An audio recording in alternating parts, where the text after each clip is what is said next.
مکہ المکرمہ میں موجود ہیں اور ہماری خوش قسمتی ہے کہ عمرہ ادا کرنے کے ساتھ ساتھ نہ صرف بر صغیر بلکہ عالم اسلام کی ایک عظیم شخصیت شیخ محمد مکی حجازی صاحب جنہیں زمانہ جانتا ہے، ان کی علمی قابلیت، ان کے دروس پوری دنیا کے اندر سنے جاتے ہیں، ان کی بار بار زیارت کی توفیق نصیب ہو رہی ہے، ان کے گھر میں حاضری ہو رہی ہے۔ ہم چند دن پہلے آئے تھے، میں نے تصویریں لگائیں تو کافی سارے لوگوں نے کہا کہ یار ہماری بھی ملاقات کروائیں آپ مکی صاحب سے، اور تو ہم نے گزارش کی تھی، انہوں نے کہا طبیعت کچھ بہتر ہو جائے تو انشاءاللہ ہم کوئی ترتیب بنا لیں گے۔ تو جزاک اللہ رفیق بھائی کا بھی، مکی صاحب کو اللہ تعالیٰ نے کچھ نہ کچھ بہتری عطا فرمائی ہے، تو 2 4 5 منٹ جو بات ہو سکے جتنی دیر حضرت کر سکیں۔ حضرت بہت شکریہ آپ کا۔ ہم نے پچھلے سال بلکہ 22 میں انٹرویو کیا تھا، اس میں بہت تفصیلی ساری چیزیں آ گئی تھیں، بہت ساری تو ہم ریپیٹ نہیں کریں گے، لیکن ابھی آپس میں بات کرتے ہوئے ایک چیز ذہن میں آئی کہ آپ جس مسند پہ بیٹھ کے درس دیتے رہے، ہم نے یہ سنا ہے کہ مولانا حسین احمد مدنی رحمہ اللہ، شیخ الحدیث مولانا ذکیہ رحمہ اللہ، مولانا عبید اللہ سندھی رحمہ اللہ، یہ ایک بزرگوں کے تسلسل کی نسبت والی گدی ہے، تو اس کا ذرا بتائیے گا کہ کب سے یہ دروس شروع ہوا ان بزرگوں کا اور آپ تک یہ سلسلہ کیسے پہنچا؟ گزارش یہ ہے کہ جہاں تک درس کی ابتدا کا تعلق ہے وہ تو میرے والد صاحب رحمۃ اللہ علیہ حضرت مولانا خیر محمد صاحب، جو حضرت مولانا خلیل احمد صاحب سہارنپوری کے شاگرد تھے، انہوں نے ابتدا کی تھی۔ ان کا درس چلتا رہا الحمدللہ، لیکن وہ اس میں تسلسل نہیں تھا۔ مقصد آپ آتے تھے، 6 مہینے سال درس دیا، پھر واپس پاکستان چلے گئے، اس کے بعد پھر تشریف لے آئے، تو اس لیے وہ تسلسل ٹوٹ جاتا تھا۔ لیکن پھر آخر میں تقریباً 1972 میں حاضر ہوا، ورنہ میں پاکستان میں رہا۔ اس وقت میرا درس کا سلسلہ نہیں تھا، بلکہ میرا سیاست سے تعلق ہو گیا تھا۔ صرف جمعہ کا خطبہ جو ہے وہ میں اپنی مسجد میں آ کے دیا کرتا تھا، ورنہ اس کے علاوہ کوئی درس دینا یا پڑھنا پڑھانا وہ نہیں رہا تھا۔ پھر والد صاحب کی بیماری نے مجبور کر دیا کہ ہم پاکستان چھوڑ دیں۔ پھر ہم نے پاکستان چھوڑا اور تمام گھر والوں کو لے کر ہم پاکستان سے عرب کے لیے روانہ ہوئے۔ چونکہ گھر کی فیملی کے افراد زیادہ تھے، اس لیے ٹکٹ جو ہے ہم نے وہ جدے کا نہیں لیا، بلکہ ہم نے دمام کا ٹکٹ لیا، چونکہ وہ ذرا کم قیمت میں پڑتا تھا، اور دمام سے پھر ہم گاڑیوں کے ذریعے کرایہ کر کے اس کے ذریعے پھر ہم مکہ مکرمہ حاضر ہوئے۔ راستے میں چونکہ میقات پڑتی ہے طائف، اس لیے ہم نے طائف سے میقات سے احرام باندھا۔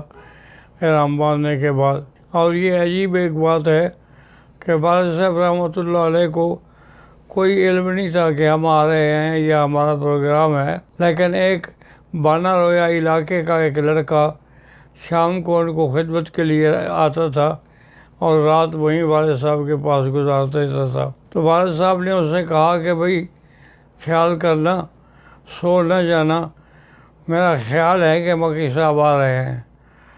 انہوں نے کہا حضرت نہ تو ان کی کوئی اطلاع ہے نہ کوئی خبر ہے۔ انہوں نے کہا نہیں، اطلاع کی بات نہیں ہوتی، یہ تو دل کی بات ہوتی ہے، میرا دل کہہ رہا ہے کہ وہ آئیں گے، اس لیے تم سو نہ جانا، ان کا انتظار کرنا۔ اللہ کی شان یہ ہے کہ ہم نے جا کنڈی کھٹکھٹائی، وہی لڑکا باہر نکلا۔ تو اس نے کہا کہ مجھے حضرت نے فرمایا تھا کہ تم انتظار کرو، میں انتظار کر رہا ہوں۔ تو سارے گھر والے خیر آ گئے، تو اس میں والد صاحب رحمۃ اللہ علیہ کو بے حد خوشی ہوئی کہ بھی چلو اتنے عرصے کے بعد آج پھر خاندان اکٹھا ہوا ہے۔ میری والدہ بھی تھیں، ہمشیرہ بھی تھیں، بیوی بھی تھی، سارے اکٹھے آئے تھے۔ پھر والد صاحب نے 2 دن یا 3 دن کے بعد مجھے کہا کہ بھائی ایسا کرو، اب تم آ گئے ہو تو میری جگہ بیٹھ کے درس دیا کرو۔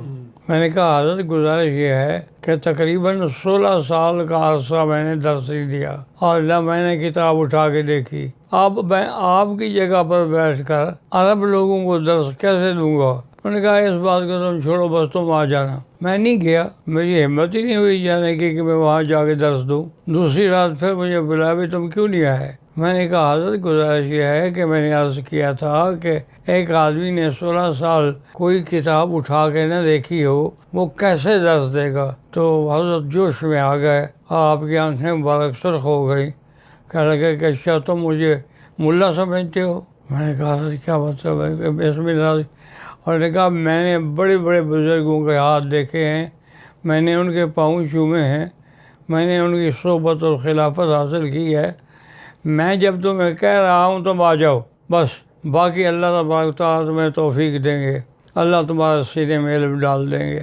وہ بہرحال جی پھر میں مجبور ہو کر دوسرے دن گیا وہاں، تو وہاں حضرت بخاری شریف کا ان دنوں میں درس دے رہے تھے، تو آپ نے وہی جگہ کھول لی بخاری شریف کی جہاں درس تھا، کہا بس یہاں سے درس شروع کرو۔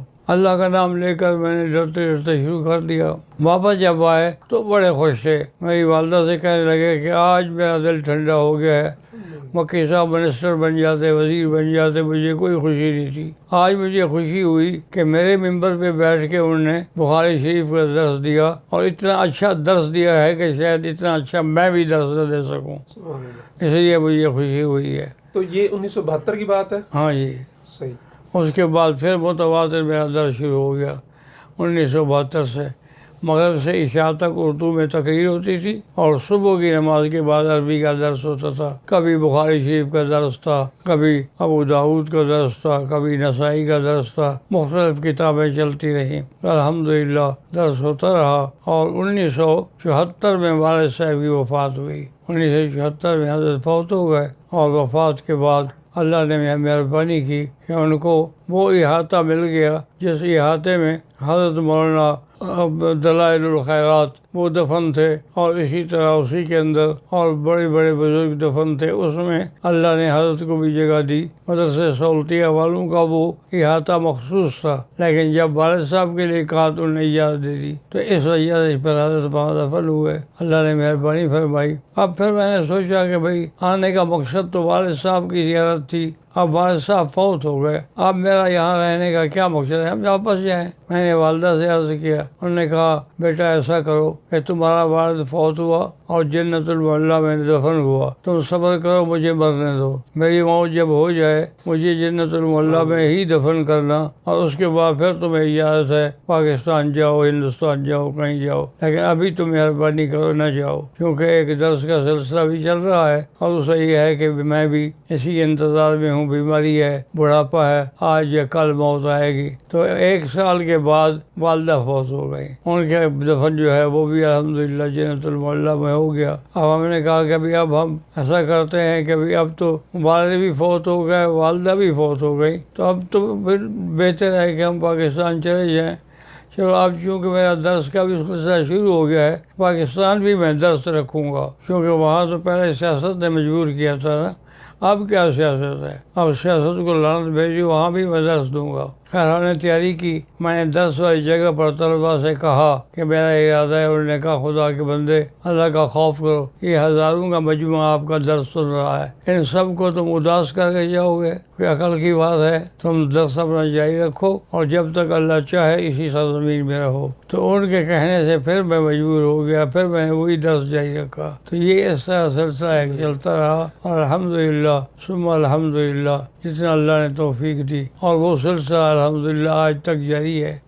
یہ اب بیماری کی وجہ سے چھوٹا ہے، ورنہ درس جو تھا وہ باقاعدگی سے جاری ہوتا تھا، فجر کے بعد بھی اور مغرب سے عشاء تک بھی، اور اللہ کے حرم میں ہوتا تھا۔ لیکن اب چونکہ میں بیمار ہو گیا، چلنے کے قابل نہیں رہا، تو اس وجہ سے درس جو ہے وہ بند ہے۔ دعا کریں اللہ صحت دے اور دوبارہ درس شروع ہو۔ آپ نے تقریباً 50 سال کے قریب حرم میں درس دی ہے، اور سب سے بڑا مجمع، میں نے بھی 2017 میں مستقل آپ کا درس سنا، سب سے بڑا مجمع حرم میں آپ کا ہوتا تھا ماشاءاللہ، مدینہ میں بھی مکہ میں بھی سب سے بڑا مجمع، اور سوالات ساری چیزیں۔ اب پچھلے 4-5 سال سے آپ گوشہ نشین ہیں قسم کی، اللہ تعالیٰ آپ کو صحت دے اور دوبارہ سلسلہ شروع ہو، لیکن ان چیزوں کو مس تو کرتے ہوں گے آپ، دل تو بہت کرتا ہوگا، لازمی بات ہے، طور پہ جاؤں۔ لازمی بات ہے کہ آدمی کو وہ منظر تو یاد آتا ہے ہر وقت، کبھی کس طرح ہوتا۔ مجھے یاد ہے ایک دفعہ حج کے دنوں میں، چونکہ نیچے میرا مجمع اتنا بڑا ہو گیا تھا کہ علماء حرم نے کہا کہ اب تم چھت پہ چلے جاؤ۔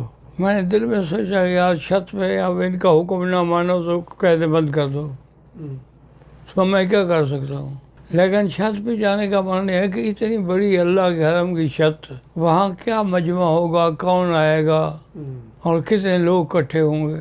اللہ کی شان یہ ہے جی کہ وہ چھت پہ اتنا بڑا اجتماع ہوا کہ مولانا احمد لدھیانوی تشریف لائے، دیکھ کے کھڑے ہو گئے، کہنے لگے مکی صاحب آج آپ نے تو سپاہی صحابہ کا لشکر جمع کیا ہوا ہے۔ میں نے کہا یار تم نظر نہیں، نظر کی بات نہیں ہے، اتنا بڑا مجمع میں نے یا اپنا دیکھا یا تمہارا دیکھ رہا ہوں۔ الحمدللہ۔ اور اللہ کے حرم کے اندر چھت پر جب کہ کوئی یہاں آنے والا نہ ہو، مختلف اجناس کے لوگ ہوں، تو اس طرح ہمارا الحمدللہ ثم الحمدللہ۔ شیخ آخر میں یہ بتا دیں کہ پاکستان میں لوگ آپ کے بہت دیوانے ہیں، مشتاق ہیں آپ کے۔ آخری دفعہ پاکستان کب گئے تھے اور آنے والے دنوں میں؟ کیونکہ ہم نے ایک دفعہ اشتہارات دیکھے پاکستان میں آپ کے نام کے لگے ہوئے تھے، 2002 میں گیا تھا میرے خیال میں۔ تو اب نیکسٹ کب پاکستان کے لوگ آپ کو وہی دیکھ سکیں گے؟ اب دوبارہ کب جانے کا ارادہ ہے؟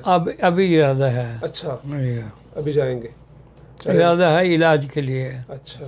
تو علاج تو میرے خیال یہاں اس سے بہتر ہو سکتا کیونکہ ہے۔ بہت دوستوں نے کہا ہے وہاں کہ بھئی یہاں پر اچھے سے اچھے ڈاکٹر موجود ہیں اور ہم خدمت کے لیے بھی موجود ہیں، ایک دفعہ تشریف تو لے آئیں، دیکھیں کہ بھئی ہم کس انداز میں آپ کا علاج کرتے ہیں۔ میں نے کہا اچھا جی میں کوشش کرتا ہوں۔ پھر یہ تھا کہ یہاں سے اجازت نہیں ملتی تھی کہ آپ کیسے جائیں گے، لیکن اللہ نے مہربانی کی، وہ ایک دن میں نے بٹوا کھولا تو اس میں میرا کارڈ نکل آیا، وہ کارڈ تھا پاکستان اوریجن کا، جی، وہ میں نے اٹھا کے بھیجا ٹکٹ والوں کو، انہوں نے کہا یہ آپ تو پاسپورٹ کی ضرورت بھی نہیں، اسی پہ جا سکتے ہیں کیونکہ یہ پاکستان کا اوریجن ہے، اوریجن آف پاکستان ہے۔ تو بات ختم ہو گئی۔ تو بہرحال یہ ارادہ ہے، باقی جو اللہ کو منظور ہے۔ انشاءاللہ۔ تو آخر میں دعا کروا دیں اب آپ کے لیے۔ ربنا تقبل منا انك انت السميع العليم وتب علينا انك انت التواب الرحيم اللهم نور وجوهنا بنور الايمان نور قلوبنا بنور العرفان اللهم ارزقنا علوم الاحاديث والقران اللهم فرج هم المهمومين نفس كرب المكروبين واقض الدين عن المدينين واشفنا واشف مرضانا ومرضى المسلمين صلى الله تعالى